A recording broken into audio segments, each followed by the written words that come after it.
Ivana's POV. I know in this point that I cannot force my son. Kitang-kita kong masaya siya ngayon nakasama niya si Wilson. He won't even stay away from him. Sadyang dikit lang sila sa isa't isa hanggang sa gumabi. Wilson ordered us foods for dinner. Wala akong sinabi, di ako mimik. Pinapanood ko lang sila ni Aaron at tumahanap ako ng tiyempo kung saan mapipilit ko si Aaron umuwi sa apartment namin. Wilson, I understand you, but we need to go back to our apartment. Nandoon ang mga gamit ni Aaron. Ibigay mo sa akin ang susi at ipapakuha ko sa isa sa mga tauhan ko. And you have clothes in my closet? Malamig na sambit ni Wilson, hindi man lang tumitingin sa akin. Nagulat ako at kagad nang tumahimik. Ha? Utal na sambit ko kahit malamig niya akong nalingon. I said, give me the key. Malamig at kunot ang noong sambit niya kaya napaawang ng bahagya ang labi ko sa gulat. I don't know where's my bag. Mahinang saad ko sabay lunok. Mabilis din ako nag-iwas ng tingin dahil parang hinahalukay ang tiyan ko kapag magtagal pang lalong titigan namin. Sa kwarto, malamig na sabi niya kaya't muli ako napalunok. Di ko alam kung ba't ko siya sinusunod pero masyado nang maraming laman ang utak ko para mag-isip pa ng kung ano-ano. Natagpuan ko na lang sarili ko naglalakad dahan-dahan papunta sa itaas. At na makakit ako'y doon ko pinakiramdaman ang puso ko na tumitibok pa sa sobrang bilis na hindi naman dapat. Wala sa sarili ako napangiti ng malungkot. It's still the same. Wilson could make my heart beats crazier. Binuksan ko ang pinto ng kwarto niya at kagad kong nakita ang bag ko, pati na rin gatas ni Aaron kanina na bilhin namin. Naglakad agad ako papalapit sa bag ko, pero di pa ako tuloy nakalapit wala sa sariling napalingon ako sa pinto ng walk-in closet niya. Napaawang ang labi ko dahil parang hinihila ko nila papalapit. Naikuyom ko ang kamao ko para pigilan ng sarili pero sa huli, di ko na rin natiis pang silipin man lang kahit saglit ang walk-in closet ni Wilson kung totoo nga ang sinasabi nito na may damit ako dito. The sound of the door made me nervous. At nang mabuksan ko ang pinto, pati na rin ang mamahaling gamit na binigay ni Wilson sa akin ng Pasko, nandito. Hindi ko nakuha. Agad na masa ang mata ko habang dahan-dahan nilalapitan ng mga gamit na hindi niya tinapon. Bakit hindi niya tinapon? Bakit nandito pa rin ang mga to? Kinuha ko ang pantulog ko ang nakatupi na maayos. Dahan-dahang inamoy at di ko na makontrol ang damdamin na namuo sa akin dahil amoy na amoy ko pa rin ang pang babae kong amoy doon. Napahigpit ang kapit sa damit ko at muntik nang tumulong luha ko pero narinig ko pa ang ingay na biglang pabukas ng pinto. Pumikit akong bahagya para mawala ang luha kong namumuo. Where's your mom? I heard Wilson asking my son. Dali-dali kong binalik ang pantulog ko at lumabas ako ng walk-in closet. Kagad nila ako nilingon at tinuro pa ako ni Aaron bago siya mag-isa na umakyat sa kama. Di ko sinalubong ang mga tingin ni Wilson. Nakayuko lang ako papunta sa bag ko para kunin ang susi ng apartment doon. My whole body is shaking. I cannot even unzip my bag so I breathe a lot of times to calm myself. Here! Marahang sambit ko na makuha ang susi. Kagad ko yan inabot kay Wilson. Kinuha niya rin kaagad iyon sa kamay ko. Pero bagyang nagkalapat ang balat namin at dahil do'y parang may dumaling na kuryente sa buo kong katawan. Dahilan para mapaatras ako. Ipapakuha ko na lang, sabi niya at saka siya pumunta sa tabi ni Aaron na ngayon ay may hawak na cellphone na alam kong kay Wilson. This one! I want this one! At nang ilipat ko ang tingin kay Wilson, nahuli ko siyang nakatitig sa akin.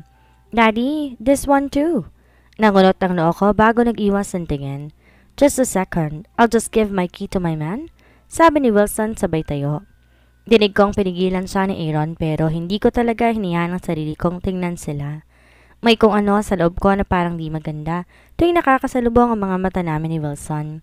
Aaron does not let his father go, kaya sa huli dinala siya ni Wilson pababa at naiwan ulit akong mag-isa dito. Nakahiga ako na maluwag dahil doon pero hindi nagtagal. Bumalik na rin sila sa kapwa, nakangisi.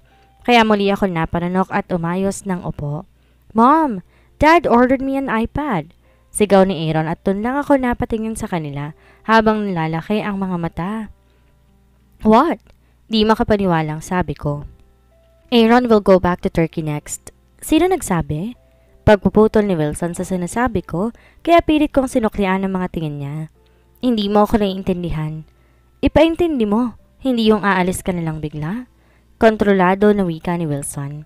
Para bang galit siya pero pilit niyang pinipigilan na hindi makita ni Aaron. Umuwi kami sa Turkey sa sunod na linggo. Mariing wika ko.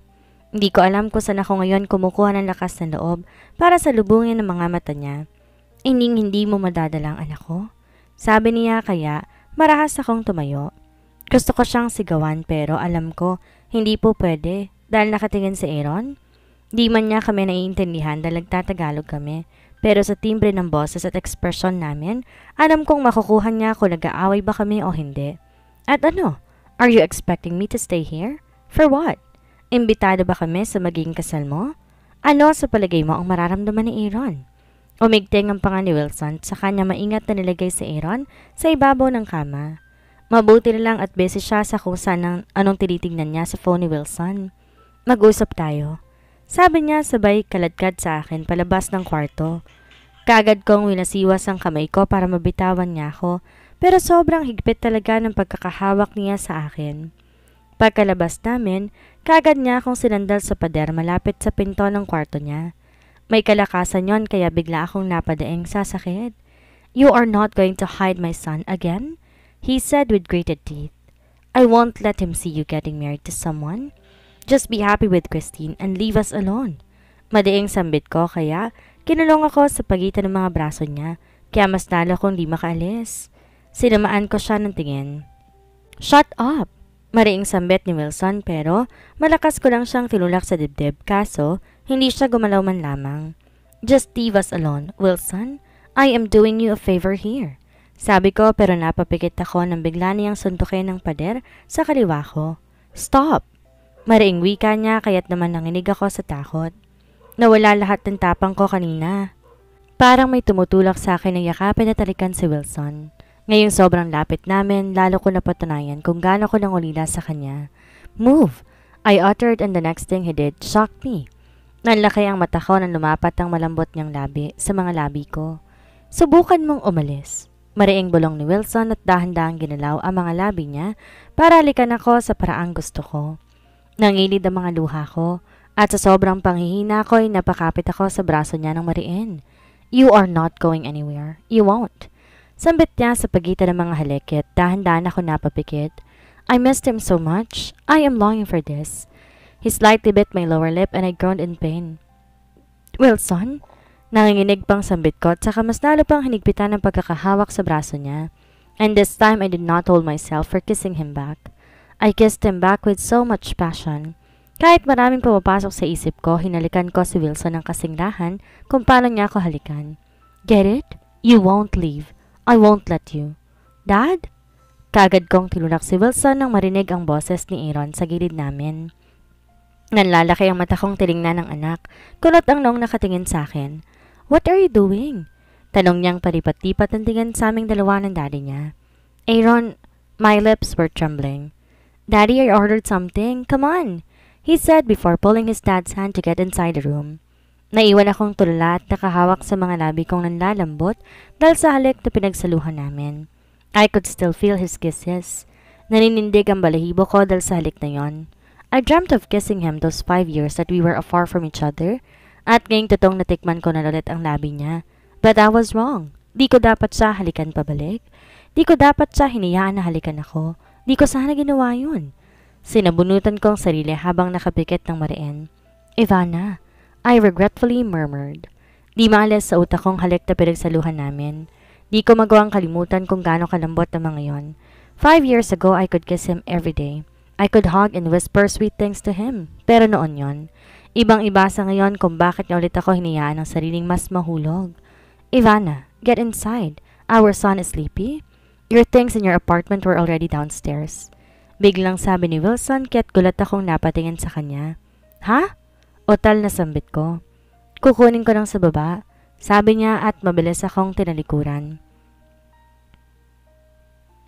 Tiningnan ko ang likuran ni Wilson pero sa huli napanunok na lamang ako tsaka pumasok sa loob habang nandito pa rin ang kuryenteng dumadaloy sa katawan ko.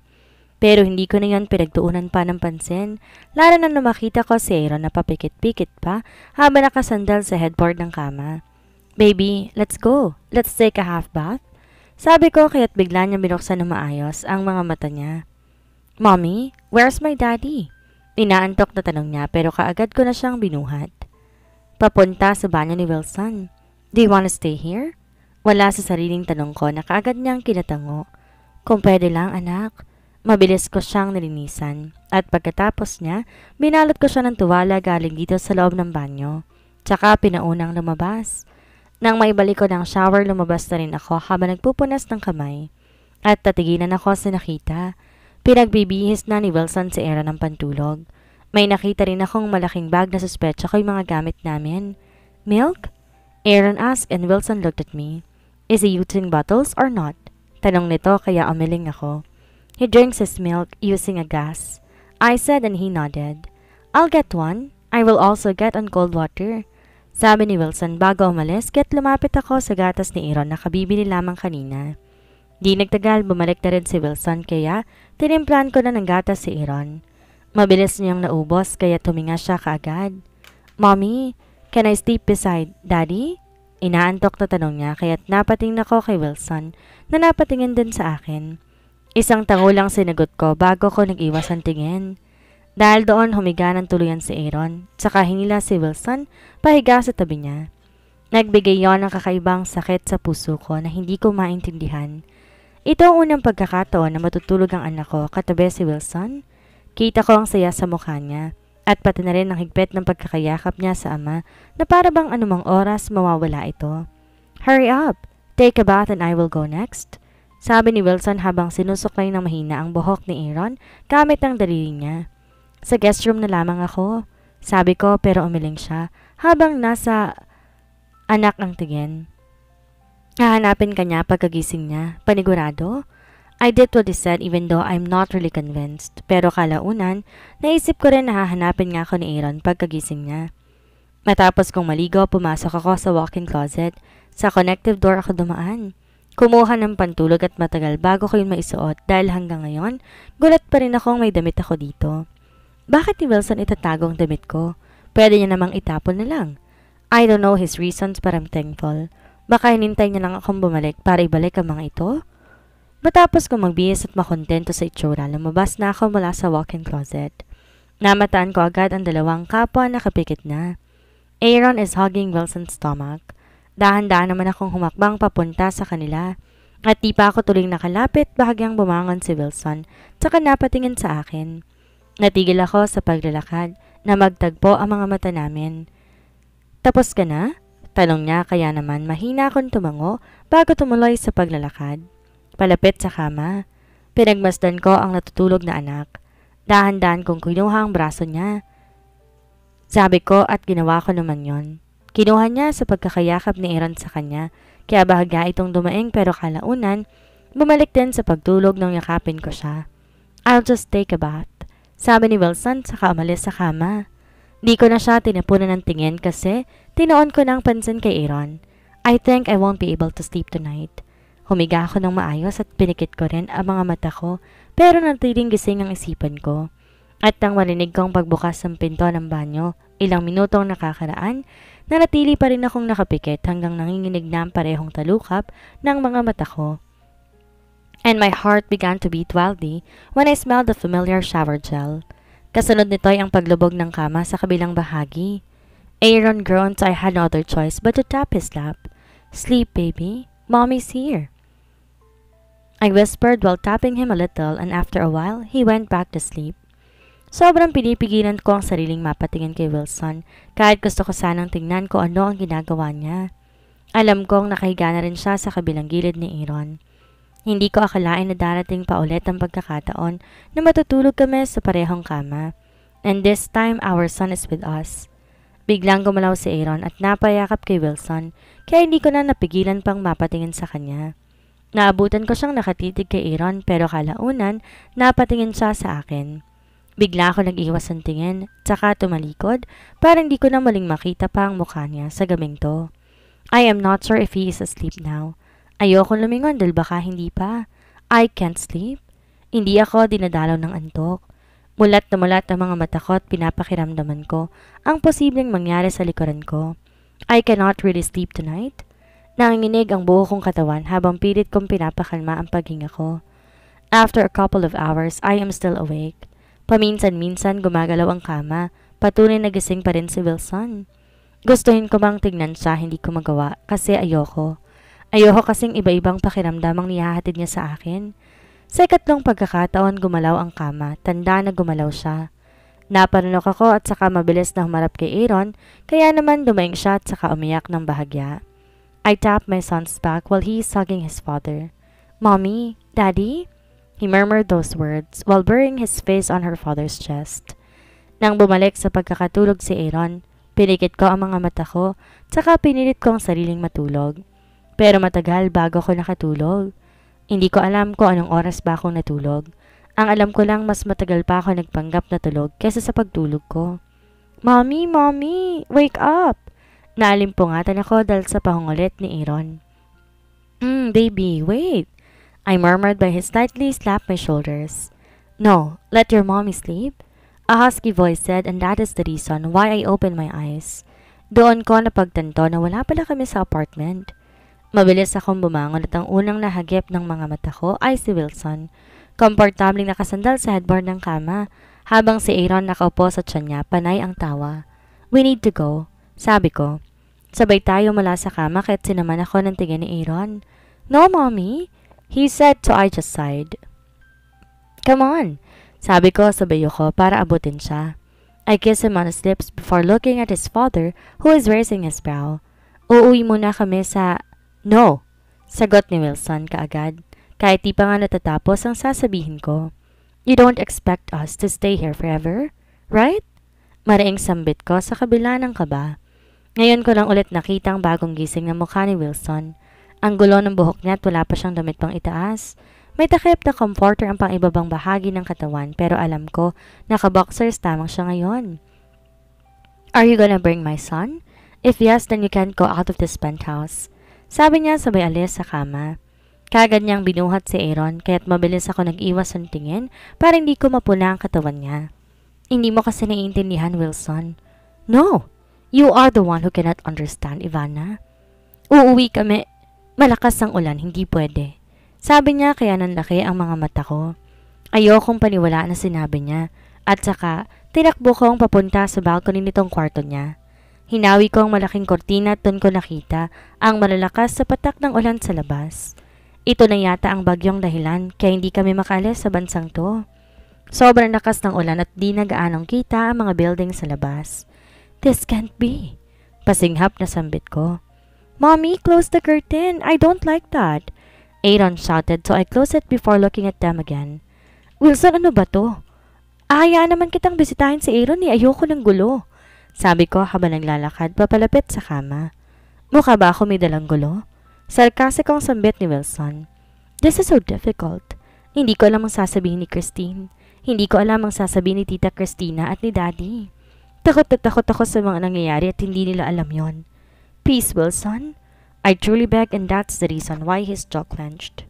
Hindi niya ako sinagot na para bang di importante para sa kanya ang mga pinupunto ko. Tinoon niya lamang ang pansin niya kay Aaron na may binubulong na kung ano, kaya napairap na lamang ako at kinuwang phone kong nasa loob ng bag ko. I checked our flight details and our official flight is next week. Binasa ko rin ang messages ng mga katrabaho ko. 1 linggo lang pinaalam ko at kung next week pang flight namin, lalagpas ako sa mga araw na pinaalam ko.